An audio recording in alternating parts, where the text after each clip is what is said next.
I paid the mortgage and every bill until my dad jokingly sold my Macbook to buy my sister a $2,300 e-bike. At dinner, they pushed me again. What I did next left them speechless. My name is Noah. I'm 26, the oldest kid, the default problem solver, the one who shows up with jumper cables and a roll of duct tape. In my family, I'm the background character who keeps the set from collapsing. My younger sister Lena is the star. She's light and noise and applause. I'm the guy holding the curtain. It wasn't always dramatic. It was small, constant things. If we both brought home A's, she got a new jacket and I got nice. But don't get cocky. If something broke, I fixed it. If money was tight, I picked up an extra shift. When I turned 18, Dad shook my hand and said, "Proud of you, man." Then he handed Lena the keys to a gently used car for safety. She cried happy tears. I took the bus and told myself it built character. I work in IT now. Quiet job, steady hours. I co-signed a mortgage last year because Dad said family helps family, and Mom added, "It'll look good on your credit, sweetheart." I believed them. I wanted to believe them. It's easier than admitting you're the utility line everyone plugs into. Lena's the golden one. She floats. New hobbies every season, new gear to match. My parents call it investing in her potential. When I ask what that means, Dad laughs and says, "You wouldn't get it, Noah. You're practical." Practical is their word for invisible. I had just gotten back from a cheap weekend trip with friends. 2 nights by a lake in a rented cabin that smelled like pine cleaner and damp towels. No service, no laptop. That was the whole point. Unplug. On the drive home, my phone buzzed 12 times from group chats. Nothing from family. Normal. I swung by my parents' place Sunday evening to pick up my MacBook and charger before work. The TV was on too loud. The house smelled like baked chicken and fake lemon. Dad was in the garage doing that slow lean over the workbench like cars confessed secrets to him. Mom was at the sink. Rings off, hands in soapy water, humming a song from the radio like everything in the world was fine. "Hey," I said, stepping into the kitchen. "I need my laptop." It was on my desk. Mom didn't look up. "Hi, honey." "In your room," she added, like a question she already knew the answer to. "Yeah." I went down the hall. The desk was clean in a way it never is. No cords, no sticky notes, no dent where the charger lays, just a polished rectangle of wood. My stomach did that weird elevator drop. I came back. "Where's my MacBook?" Dad wandered in, wiping his hands on a rag that didn't need wiping. "Funny you should ask," he said with the smile that means he's about to say something light. "I sold it. I thought he was joking. I actually laughed." "What?" He leaned on the counter. "To teach you responsibility. You leave things here, you don't really need them, right?" My laugh died fast. "You stole my laptop." Mom finally turned, lips pinched like she was bracing for a toddler tantrum. "You left it here, sweetheart. That means you didn't really need it." She tilted her head. "You have a work computer." "That's not how this works," I said, slower than I felt. "That's my property." Dad held up both hands. "Relax. It's not that deep. You can use the family desktop if you need to print something." "The family desktop from 2011, I said. My voice sounded calm. Too calm. "There's personal stuff on that Mac. Work files." "Then you should have been more careful," Mom said. "Actions have consequences." I heard the crunch of tires on gravel. A horn chirped twice. Lena's tiny electric bell rang. An excited, upbeat ding-ding. She rolled into the driveway on a brand-new e-bike. Glossy white frame, fat tires, big battery strapped like a jewel on the down tube. She took off her helmet with a hair flip and called through the open door. "Thanks again, Dad." Dad grinned, chest out like he'd won something. "Looking good, kiddo." "How much was that?" I asked without meaning to. Lena beamed. $2,300. "But it's an investment, you know, for my commute. Sustainability." Her eyes flicked to me. "You should try being spontaneous sometimes." Mom laughed like it was charming. Dad clapped her shoulder. "Anything for my girl." I didn't yell. I didn't cry. I put my hands flat on the counter and felt the sticky ring of a glass someone hadn't wiped up. My name was on a mortgage here. My laptop was not. Lena spun the front wheel and watched it blur. Dad tossed me the rag. "Don't make it a thing, Noah. Be useful and set the table. I grew up in a house where money was a scoreboard, and I was always the one expected to keep it balanced." When Lena wanted soccer camp done, new cleats, Dad worked overtime, Mom shuffled bills. When I asked about joining a robotics program in high school, the answer was, "That's too expensive, Noah. Be grateful you already have a computer." That computer was secondhand, missing half the keys. It didn't stop there. Every milestone was tilted. At 16, I worked weekends bagging groceries to save for a used car. The day I came home proud with $2,000 saved, Dad asked me to loan him half for a temporary fix. Said he'd pay me back in a month. I never saw a dollar again. 2 months later, Lena turned 16 and there was a shiny hand-me-down car waiting in the driveway. A Honda Civic with balloons tied to the side mirror. Dad clapped her on the shoulder and said, "Safe and reliable. Nothing's too much for my girl." I took the bus. That set the tone. My role wasn't son, it was resource. When Mom wanted the kitchen repainted, she called me to cover the supplies. "You're the handy one, sweetheart. Lena's got schoolwork." When Dad had a credit card bill breathing down his neck, he asked me to spot him while Lena bought new outfits for homecoming. When the roof needed patching, I was the one on a ladder at midnight in the rain. It got worse when I finished college. I landed a steady job in IT. Quiet work, nothing glamorous, but enough to cover rent and start saving. That's when Dad pulled me aside with his salesman grin. "Family mortgage is crushing us. Rates are killing me. Co-sign with us, Noah. It'll boost your credit. Win-win." I hesitated. Mom chimed in with that tone she saves for guilt. "Sweetheart, it's just paperwork. You're helping us keep this house. One day it'll be yours and Lena's." I signed. A year later, every time a payment hit, my name was on the line. Every month I asked Dad if things were under control, and every month he waved me off. "Relax, it's handled." Meanwhile, Lena floated. She switched majors twice, then dropped out of community college entirely. Mom's line, "She's finding herself." Dad's favorite, "She's got potential, Noah. Don't smother her with pressure." Potential came with a $1,200 camera for her photography phase, a $600 keyboard for her music phase, a $900 sewing machine for her fashion phase.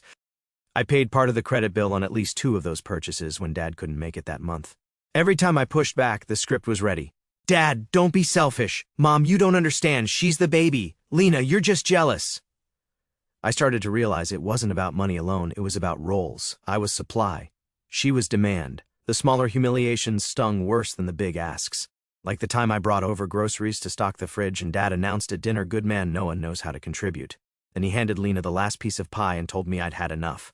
Or when I upgraded my phone after saving up and Mom called it showing off, then turned around and gifted Lena a brand new iPad 2 weeks later. The message was always the same. I could never win. If I had something, it meant I was selfish. If Lena had something, it meant she deserved it. The breaking point started to creep closer when Dad began hinting that I should cover a little more of the mortgage. "Since you're single, Noah, you don't have responsibilities like we do." Then Mom added softly, "Lena's thinking of moving out someday. Maybe you can help her get on her feet with rent. That's what family does." Translation: more money out of my pocket, more free rides for her. Every conversation had the same undertone. They saw my paycheck before they saw me, and when they looked at Lena, they saw possibility, future sparkle. When they looked at me, they saw a wallet with legs. I told myself for years it was fine, that this was what responsibility meant, that I was building credit, that I was being the adult. But each little demand chipped away at the idea that any of it was fair. And then came the Macbook. The one thing I bought for myself, the tool I relied on for work, for projects, for keeping my own life organized. Gone. Turned into Lena's brand new toy on wheels. That's when I knew the stakes had changed. They weren't just borrowing pieces of me anymore. They were taking things out of my hands and handing them straight to her, calling it a lesson. And the next lesson was already on the horizon. The day it all cracked open wasn't a holiday. It wasn't some big party, it was just another Sunday, dinner. The kind I've been dragged to my whole life.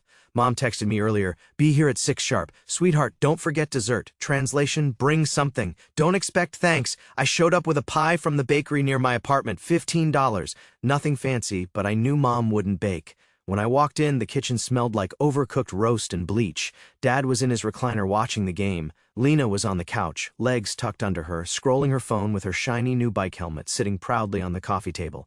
"Hey," I said, setting the pie down. "About time," Dad muttered, eyes glued to the TV. Mom peeked around the corner. "Oh, good, dessert. You remembered." I didn't answer. We sat down to eat, standard drill. Dad served himself first, then Lena, then Mom. By the time the platter came to me, there was a wing and some mushy potatoes left. I didn't care. I'd learned years ago not to expect a full plate. Halfway through dinner, Dad cleared his throat like he was making a big announcement. "So Lena's thinking of moving into an apartment near downtown." Mom clapped softly like it was groundbreaking news. "Isn't that exciting?" Lena shrugged, but I could see the smile pulling at her lips. "Yeah, there's this place I like. Rent's kind of high though, but I'll figure it out." Dad looked straight at me. "Your sister's young. She shouldn't have to drown in bills. You can help her cover rent just until she's settled." My fork froze midair. "Excuse me?" Mom chimed in, calm but sharp. "Sweetheart, you're stable. You live alone. You don't have the same expenses. It's only fair." "Fair?" I said slowly. "You sold my laptop last week." Dad waved a hand. You're still on that? It was just a computer. She's starting her life. I set my fork down. It wasn't just a computer. And I'm not paying her rent. The room went dead quiet. Lena looked up from her phone. Wow, okay? Don't be such a jerk. It's literally nothing to you. It's not nothing, I said. My voice was steady, but inside I felt my chest tighten. I'm not your ATM. I'm not covering rent, tuition, hobbies, bikes, or anything else. Dad's chair squeaked as he leaned forward, voice low but dangerous. Watch your tone. You don't talk to your mother that way, or your sister. I'm not, I said. I'm telling you I'm done. Mom shook her head like I disappointed her beyond belief. You've always been so cold, Noah. Family helps family. Were we supposed to tell people if you won't even step up for your own sister? Tell them the truth, I said. That you use my name for your mortgage? That you sold my property behind my back? That every time Lena wants something, you take it out of me? Lena slammed her phone down. You're being dramatic. Dad helps you too. Who paid for your braces? I laughed, short and bitter. You mean the braces I paid off myself with grocery shifts at 16 because Dad forgot the last 3 payments? Her face flushed. You're just jealous. Something in me broke. Not loud, not messy, just a quiet snap. I looked at Dad, then Mom, then Lena. My voice came out level, like I was explaining instructions to a stranger. This isn't about revenge. This is about closure. I'm not paying another dime, not on a house, not on Lena, not on anything. Dad's fist hit the table, the dishes rattled. I stood calm, my hands didn't even shake. I'm done. Mom's voice rose shrill now. If you walk out that door, Noah, don't bother coming back. Don't expect family when you're old and alone. I met her eyes. I'd rather be alone than drained dry. I picked up my keys, walked to the door behind me. Dad shouted something I didn't catch. Lena muttered, pathetic. Mom started crying the way she always does when she wants someone to fold. But I didn't fold. For the first time in my life, I didn't stay seated, didn't swallow it down. I walked out into the night, the sound of their voices muffled behind the door. And for the first time, it was quiet. The fallout started almost immediately. By the time I got back to my apartment that night, I had 3 missed calls from Mom, 2 from Dad, and 1 text from Lena that just said, "Wow, you seriously ruined dinner." Congrats. I didn't answer. The next morning, my phone buzzed nonstop. 15 calls before lunch. A voicemail from Mom where she was crying so hard she could barely breathe. Noah, sweetheart, I don't know what's gotten into you. We're family. You don't turn your back on us. Please don't do this. Then one from Dad, angry this time. You think you can just walk away after everything we've done for you? You're ungrateful, selfish. Don't forget whose roof you grew up under. And Lena, of course, with her signature bite, whatever. You've always been bitter. I'll figure out rent without your drama. Enjoy your sad little life. I left them all unread. By day 3, the tone shifted.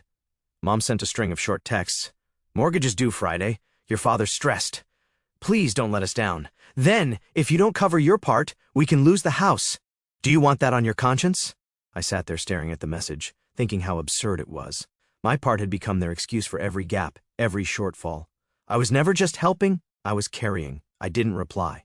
When the payment date passed, Dad called me 10 times in an hour. Then another voicemail, fine. You want to play tough guy? We'll see how tough you are when the bank calls. You're on this loan, Noah. They'll come for you too. I blocked his number. Silence lasted 2 days. Then Lena posted a photo on Instagram. Her smiling with the bike, captioned learning to do life without people who hold you back. Comment section full of heart emojis and you got this girl from her friends. It should have hurt. It didn't. It felt like proof I'd made the right call. Meanwhile, my phone kept buzzing with numbers I didn't recognize. Bill collectors, relatives, I ignored them all. At work, I forced myself to focus. When CO workers asked if I was okay, I just said I was tired. But at night, sitting in my apartment, it hit me how quiet things had gotten. No Mom texting daily reminders, no Dad asking for a quick favor, no Lena popping in to gloat about her newest toy, just quiet. And the quiet felt good. 2 weeks later, I stopped by their house one last time. Not to talk, just to get my name off the mortgage. The sticky note I'd left on the fridge after the laptop incident had been ignored. I knew that much. So I came with papers this time. I'd spoken to the bank, figured out how to remove myself legally. It wasn't simple, but it was possible. Dad answered the door, eyes cold. What do you want? To get out, I said, holding up the paperwork. He scoffed. Coward. Mom appeared behind him, face blotchy from crying. Please, Noah, don't do this to us. Think of your sister. I shook my head. I am. That's why I'm done. Dad muttered something under his breath, useless, weak, I think. But he signed when the reality set in. Mom refused at first, then caved after 10 minutes of silence. Lena wasn't even home. When it was done, I set the pen down and said the only thing I could, "You'll figure it out without me." That night, my phone stayed quiet. No missed calls, no texts. The silence stretched into days, then weeks. For once in my life, I wasn't waiting for their approval or bracing for their demands. I woke up early, made breakfast without rushing, went for walks, read books I've been putting off. It wasn't dramatic, it wasn't glamorous, but it was mine, and that felt like freedom. It's been months since I walked out of that house and untangled my name from their mortgage. Months since the constant buzzing of calls and guilt-ridden texts. The silence stuck. At first, it felt strange. I checked my phone out of habit, expecting to see Mom's long guilt messages or Lena's smug updates. Nothing. The only notifications now are from work, a few friends, and bills with my own name on them. Bills I actually chose. I thought maybe I'd miss them. I don't. What I feel is lighter, like someone cut a weight off my chest I didn't even know I was carrying. I come home to my own apartment and no one's there waiting with a new favor. No one's hinting that my paycheck belongs to them. No one's telling me I'm selfish for wanting my own things. I've built new routines. Sunday nights I cook for myself instead of dragging a pie into a kitchen where I'm invisible. I go for long walks after work. I started saving again, not for someone else's bills but for me. It's amazing how quickly money grows when you're not plugging every hole your family creates. My bank account is the quiet proof that I made the right choice, and for once, I don't feel like I have to justify every dollar I spend. Every once in a while I scroll past Lena's posts. The bike, the outfits, the endless captions about independence. It's laughable but also sad. She still plays the golden child role, except now there's no one left in the background to prop her up. I don't comment. I don't care. If she calls me bitter, fine. If Mom paints me as selfish, fine. If Dad calls me ungrateful, fine. None of it matters anymore because the moment I stopped giving, their power over me evaporated. Because here's the truth. I'm not the family's wallet anymore. I'm not the invisible background. I'm not the safety net they stretch until it snaps. I'm just me, and for the first time, that's enough. I don't know what their house looks like now. I don't know if the mortgage is still hanging by a thread or if Dad found a way to shuffle numbers again. I don't know if Lena's paying her rent or if Mom's covering it behind closed doors. Maybe they'll manage. Maybe they won't. But that's the point. I'm not the answer anymore. What I do know is this. It's no longer my problem. I left them a note on the fridge that night. From now on, figure out how to pay the mortgage without my name on it. That wasn't a threat. That wasn't revenge. It was a promise to myself. This isn't about punishing them. This is about closing the book. I'll always remember how they treated me. I won't pretend it didn't happen. But I also won't carry it anymore. I refuse to let every paycheck, every small success get swallowed up by their expectations. I'm done being useful only when they're desperate. I'm done being told family helps family when it only ever meant me helping them. From here on out, I decide where my time, money, and energy go, and they don't get a vote. I may not have the picture-perfect family. I may not get birthday calls or holiday dinners. I may not be in holiday photos they send to relatives, but I have peace, and that's worth more than any bike, any laptop, any guilt they try to hang around my neck. What astonished me most was how swiftly life blossomed once I set that boundary. Free from the relentless demands that once siphoned my energy, I rediscovered space to nurture myself in ways I'd long forgotten. I laced up my old running shoes, reviving a passion abandoned years ago when every moment was consumed by family obligations. I joined a local book club where I met strangers who saw me simply as Noah, not the ever-reliable eldest son expected to fix everything. When I shared my interests, like my love for sci-fi novels or sketching, no one dismissed them as frivolous or scoffed at my choices. Instead, they listened, curious and encouraging, sparking conversations that felt refreshingly free of judgment. This newfound freedom let me explore parts of myself I'd buried under duty. I started hiking on weekends, savoring the quiet of nature, and even tried painting, something I'd always dismissed as impractical. Each step felt like reclaiming a piece of myself, untainted by the weight of others' expectations. For the first time, I was building a life that reflected me, not the role I'd been assigned. At work, I noticed changes, too. I wasn't dragging into the office drained from late-night calls about my parents' bills. I had energy. I volunteered for projects. My manager actually said, "You seem lighter lately." He was right. For the first time, I wasn't living under someone else's shadow. I also started saying yes to things I'd always brushed off. A CO worker invited me to a weekend trip. I went. A neighbor asked if I wanted to join a pickup basketball game. I said, sure. These sound like small things, but they're the things I never had the freedom to do before. I was always bracing for the next demand, the next favor disguised as obligation. Even my apartment feels different now. It's not just a place to sleep between family emergencies. It's mine. I put up shelves, bought a desk. I actually decorated the walls with prints that make me happy. Every corner reminds me of something I chose, not something I was guilted into. And the best part, I don't feel guilty about enjoying it. That's what closure really is. Not slamming a door in anger, but finally giving yourself permission to live without carrying everyone else's weight. I'll say it once and I'll mean it until the end. I will never let them use me like that again. And if that means I stand alone, then so be it.